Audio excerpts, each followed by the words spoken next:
Ito nga pala ang Yambo Lake na matatagpuan sa Nagcarlan, Laguna. May magandang tanawin at sariwang hangin. Maaga nga kaming umalis dito ni Baby Girl dahil aabutin ng 3 oras yung biyahe namin. May nadaanan nga kaming nagtitinda ng bibingka dito dahil nabalitaan nga namin na sobrang sarap nito. Hindi nga to yung typical na bibingka na nakakain natin dito sa Metro Manila dahil gawa sa sapal ng nyug yung bibingka dito. Mura nga lang yung tinda nila dito dahil 3 for 100 pesos lang to. Pero mabibitin ka pag isa lang yung order mo kaya dalawihin mo na para sulit. Pagdating nyo nga dito sa lake ay magbabayad lang kayo ng 20 pesos para sa entrance fee. Kung gusto nyo naman magbalsa ay magbabayad kayo ng 1,200 good for 6 packs.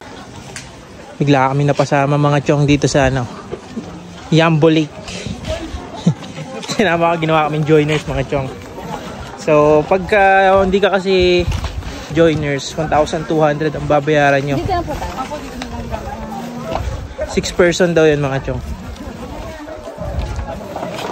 So kami dalawa, hindi hati na lang. Ito yung lake mga chong. Diba? Yambo Lake.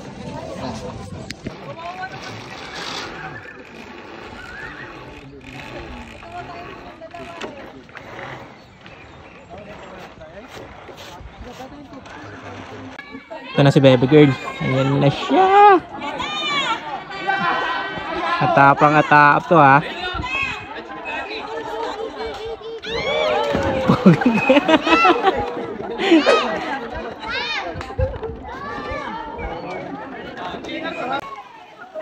Ikaw naman. Yung ako nga. Bakit?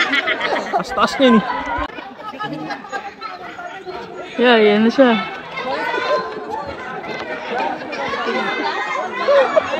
Ano ba?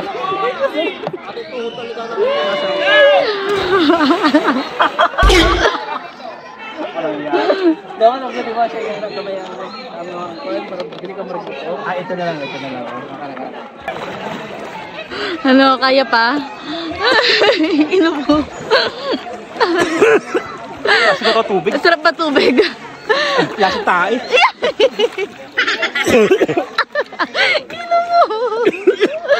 Sarap tubig. Yuck! Kasama na pala sa binayaran nyo yung Tarzan at itong swing. Sa balsa pala ay pwede kayong magdala ng pagkain at magluto. Lang yan. Tatulong ka pagpapunta ha. Ge.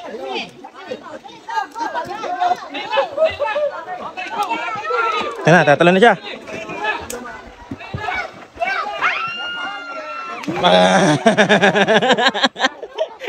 Wasak. Ika girl. Tara. Galing talaga. Ang lakas ng loob. Layo na narating mo. Hulog bro ko pagkababa ko.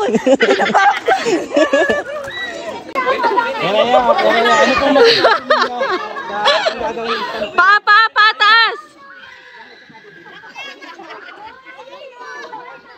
Sarap lang yung paa. Hindi.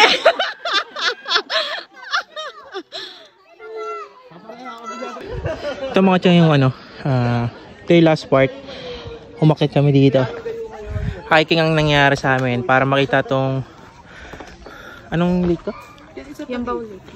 Yambaw Lake. Yan, kitang-kita mo dito lahat. Pati yung isang ito yung isang lake sa kabilang side. Yan, ito yung isang lake. Ang pangalan nito, girl? Basta kita sa mapa to. Pandin daw. Pandin Lake daw to. Yan, Pandin Lake. San Pablo, Laguna. Yan. Yan si Baby Girl.